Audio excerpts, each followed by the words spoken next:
In 1917, Ford engineers had a problem. The Model T was selling by the millions, but farmers, contractors, and freight haulers were overloading it constantly.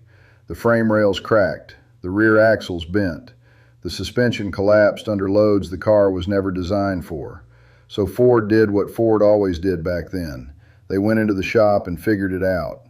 What came out of that shop was a specific pressed steel C-channel frame rail with a cross-sectional geometry that nobody at the time fully understood why it worked so well. The height-to-width ratio of those rails, the precise gauge of the steel, the angle of the flanges. It was arrived at through trial and failure and more trial. Not equations, not computer modeling. Pure empirical engineering done by men with dirty hands and too much coffee. That truck was the Ford Model TT, and the dimensional principles locked into that frame in 1917 are still present in every F-150 rolling off the Dearborn plant today. I did not believe it either, until I found the evidence. Go ahead and hit subscribe. Leave me a comment at the end. I read every one. I have been working on pickup trucks since 1983. That is 40-plus years of cracked frames, snapped U-joints, and engines that had no business running but ran anyway. In all that time, I never paid much attention to the deep history of why these trucks are built the way they are. I fixed what came through the door. I knew what worked and what did not. Then, in the summer of 2019, a retired Ford plant supervisor named Gerald came into my shop in Denton, Texas. He brought a 1969 F-100 that needed everything. While we were tearing it down, Gerald mentioned something offhand. He said his father had worked at the Highland Park plant in the 1920s and had told him that the F-Series frame was basically a scaled version of something they had first nailed down on the Model TT. I thought he was repeating old man folklore. I wrote it down anyway. I do that. Paper notes, spiral notebook, pocket of my work shirt. That notation sat in a binder for almost 2 years. In early 2021, I was cleaning out a storage unit and found a box of old automotive trade publications. Inside was a May 1953 issue of Automotive Industries. There was a feature article on the launch of the new Ford F-100. The article described the frame rails as a refined evolution of the load-bearing geometry first standardized on the 1917 Model TT commercial chassis. It cited specific dimensional continuity between the 1917 frame and the 1953 frame. Not the same truck, not the same steel, but the same proportional geometry. That is when I started taking Gerald's story seriously. So I dug, and what I found is one of the most overlooked engineering stories in American truck history. The Ford Model TT launched in July of 1917. It used the same engine as the Model T, a 177 cubic inch four-cylinder making 20 horsepower, but everything else was different from the frame down. Ford reinforced the rear axle with a worm gear drive instead of the T's bevel gear. They dropped the ride height to lower the center of gravity for heavy loads, and they designed a completely new frame. The frame on the Model TT used C-channel pressed steel rails with a specific set of proportions that Ford had developed through failure analysis. The standard of the time for commercial vehicles was heavier rail stock, thicker walls, wider flanges. Ford went in a different direction. They used a narrower, taller rail section with slightly thinner but harder steel. The geometry created better resistance to the vertical bending loads that were cracking other frames, while keeping the overall weight lower. The truck could haul a rated 1-ton payload. In practice, farmers were putting 2 tons on it, and the frame held. By 1922, Ford had sold over 100,000 Model TTs. By 1924, it was the best-selling commercial truck in America. Competitors tried to copy the payload capacity. Some did, but the frame rail geometry was never patented. Ford protected it through production volume and price, not patents. So the specific proportions stayed inside Ford's manufacturing knowledge base, not written down in a document that competitors could access, embedded in tooling, in jigs, in the institutional memory of the Highland Park plant. That is why nobody copied it accurately. You could measure the finished product and reverse engineer the dimensions, but the material specs, the forming sequence, the heat treatment applied to the rails after forming, none of that was visible from the outside. Between 1917 and 1948, Ford iterated on the Model TT design through several generations of commercial trucks. The 1925 TT got an enclosed cab option, the first time Ford offered weather protection as standard on a work truck. The 1928 Model AA used a longer wheelbase and a heavier version of the same basic frame geometry. The 1931 AA got a more refined version with improved crossmember placement that reduced torsional flex. In 1948, Ford launched something new, the F-Series, 8 models from the F1 to the F8, covering payload ratings from half-ton to 3-ton. The F1 was the light truck. The F8 was a heavy commercial rig. Every single one of them was built on frame rails that traced their proportional geometry back to what Ford engineers had figured out in 1917. The 1948 F-Series was a watershed moment in American truck design. Before that, trucks were still visually and mechanically derived from their car platforms. The 1948 F-Series was designed as a truck from the ground up. Cab-forward seating position. Dashboard designed for work, not comfort. Instrumentation placed for function, not style. Ford called it the bonus-built truck, built stronger than it needed to be. In 1953, Ford redesigned the light end of the line and created the F-150. This was the truck that became the cultural anchor of the American pickup truck identity. The F-150 got a larger cab, a redesigned dashboard, improved suspension geometry. It also got a refined frame. The proportions of those rails were directly derived from the 1917 geometry, scaled and refined through 36 years of load data and field experience.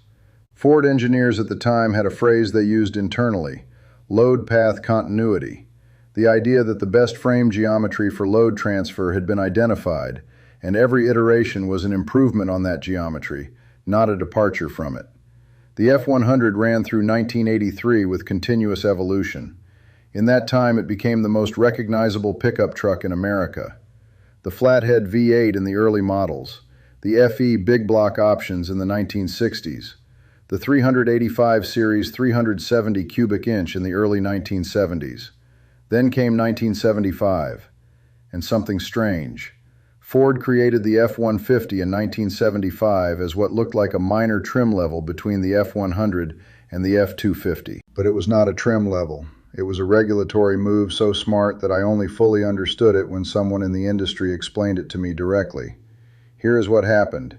In the early 1970s, the United States government began tightening emissions regulations and fuel economy requirements for passenger cars and light trucks.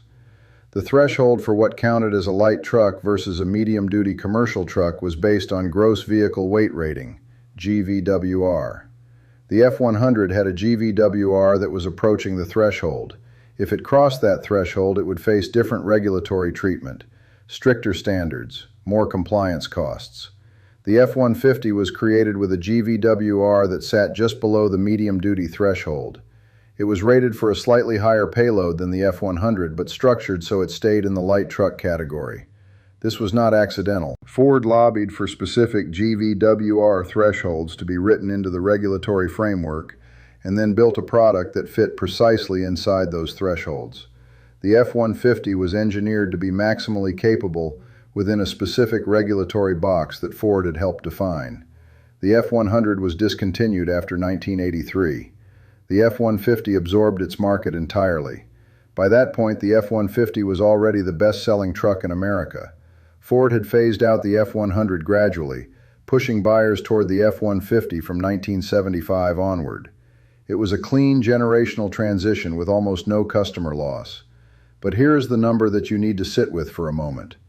The F-Series, led by the F-150, has been the best-selling vehicle in the United States for 47 consecutive years. Not best-selling truck, best-selling vehicle. Better than every car, every SUV, every minivan, every crossover. Everything. Every single year from 1977 through 2024, more Ford F-Series trucks were sold in America than any other single vehicle. In 2023, Ford sold 750,789 F-Series trucks.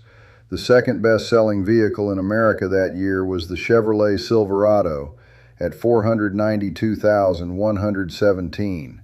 Ford outsold GM's truck by over 258,000 units in a single year. That is a gap that no amount of marketing can explain. That is a product gap. The Silverado is a good truck. The Ram 1500 is a good truck. The Tundra is a good truck. I have worked on all of them. They do the job. But none of them have the longitudinal engineering consistency that the F-150 has. When you buy a Ram 1500, you are buying a truck that has been through 3 full platform overhauls since 1994 and 1 brand divorce from Chrysler to Fiat Chrysler to Stellantis. When you buy an F-150, you are buying a truck that has been refined continuously on a platform lineage that goes back to 1917. Now let me tell you about 2009. In 2008 and 2009, the American automotive industry collapsed. General Motors filed for Chapter 11 bankruptcy on June 1, 2009. Chrysler filed for Chapter 11 on April 30, 2009. The United States government provided GM with $49.5 billion in bailout funds. Chrysler received $12.5 billion. Combined, the two companies received more than $60 billion from American taxpayers to avoid liquidation. Ford did not take a single dollar, not 1 cent of government money. Ford had a $23.5 billion credit line that it had secured in 2006, before the crisis hit, by mortgaging everything it owned, including the Blue Oval trademark itself. CEO Alan Mulally had seen the storm coming and borrowed against every available asset while credit was still available. But the credit line was only possible because Ford had a product generating enough cash flow to service that debt, and that product was the F-150. In a year when Ford's car sales dropped nearly 20%, F-Series truck sales held. In 2009, Ford sold 413,625 F-Series trucks, down from 2008 but still far above every competitor. The F-150 was generating somewhere between $2,000 and $3,000 per unit in gross margin. In a crisis year, it was still throwing off cash that kept Ford solvent. Mulally said publicly that the F-150 was the backbone of Ford's recovery. He was not exaggerating. It was the F-150 or bankruptcy. That is not a talking point. That is what the balance sheet showed. Now compare that to GM. The Silverado was a competitive truck, but GM had spread itself across too many platforms, too many brands, too many models. The Silverado was one profit center among many diluted ones. When the crisis hit, GM had no single product strong enough to anchor the company. Ford had the F-150. The competitors know this. They have studied it. They have tried to replicate it. Here is what they copied and when. Ram began using high-strength steel in their frame rails in 2009. Ford had been using high-strength steel in the F-150 frame since 1997. Ram was 12 years behind. Chevrolet moved the Silverado to a more F-150-like cab-forward seating position in 2014, after research showed that F-150 drivers rated the driving position superior. Ford had been using that seating geometry since the 1997 redesign. Toyota added a tow-haul mode to the Tundra transmission in 2007. Ford had implemented a similar function on the F-150 in 1999, 8 years behind. In 2015, Ford made a decision that every competitor called suicidal. They rebuilt the F-150 body in aluminum, military-grade aluminum alloy, 6000 series, the same material used in aircraft panels and commercial shipping containers. The bed, the doors, the cab panels, the hood, all aluminum. The frame stayed steel. The aluminum body saved 700 pounds over the previous model. The competitors called it a gimmick. Ram ran ads mocking aluminum trucks. Chevrolet engineers publicly questioned the durability. The automotive press wrote think pieces about whether contractors would accept an aluminum work truck. In 2023, 8 years after the F-150 went aluminum, the F-150 is still the best-selling vehicle in America by a margin of 258,000 units. The competitors are still selling steel-body trucks. The market verdict is in. Ford could make that bet in 2015 because of the engineering confidence that comes from 98 years of continuous development on the same platform lineage. They knew exactly how to engineer the aluminum panels for the loads they would face. They knew the failure modes. They knew the connection points. When you have been building the same truck since 1917, you know your truck. So what does this mean for the man or woman who owns an F-150 today? It means several things that you probably have not thought about. First, it means that the frame under your truck was designed by engineers who had 80+ years of failure data to work from. Every crack that appeared in every previous generation got analyzed and corrected in the next revision. The frame on a 2020 F-150 is not a new design. It is the most refined version of a design that has been stress tested in the real world since before World War I. That is not marketing. That is accumulated engineering intelligence. Second, it means that the suspension geometry on your truck was not invented in a computer. The twin I-beam independent front suspension that Ford introduced on the F-100 in 1965 was itself an evolution of ideas developed through decades of field observation. When you drive an F-150 and it tracks straight on a rough road, that is not luck. That is the product of engineers who studied why every previous generation of suspension failed and corrected it. Third, it means that parts availability for your truck will outlast you. Ford has maintained backward compatibility in key areas of the F-150 platform for decades. The frame mounting points, the body mounting points, the powertrain interfaces. Ford does not redesign these arbitrarily. There is a reason F-150 parts from a 2009 will fit a 2014, and parts from a 2015 will fit a 2019. That is deliberate. It is part of what the F-150 is. I had a customer 2 years ago named Randy, 2011 F-150, 287,000 miles. He asked me if it was worth putting a new transfer case in it. I looked at the frame. I looked at the undercarriage. I told him the same thing I tell everyone who asks me that question. If the frame is clean and the cab is solid, you put the parts in. Because what you have is 98 years of engineering and a cab that fits like a glove. You are not going to buy anything today that replaces what you already have. He put the transfer case in. Last I heard, he is at 310,000 miles. The competitors will tell you their trucks are just as good. Some of them are very good trucks. I fix them all. But when you look at 47 consecutive years of market dominance, not 47 years of advertising, not 47 years of dealer promotions, but 47 years of individual Americans opening their wallets and buying the same truck over every other option, you have to ask what produces that result. The engineers who designed the frame on the Model TT in 1917 did not know they were setting a template. They were just trying to solve the problem in front of them. Make a frame that does not crack when a farmer loads it with feed sacks and drives it over a Michigan 2-track in February. They got it right. And every Ford truck engineer since then has had the good sense not to throw that solution away. That is what engineering continuity looks like over a century. That is why the F-150 is the best-selling vehicle in American history. Not the commercials, not the dealer network, not the rebate programs, the truck. If you own an F-150, you are at the end of a 107-year chain of engineers who each improved on what the last one figured out. That is not nothing. That is everything.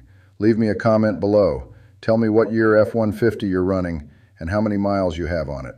I want to know. And subscribe if you are not already. Every week I go deep on what makes these trucks work and what makes them fail. No filler, no guessing. Just what I know from 40 years under them.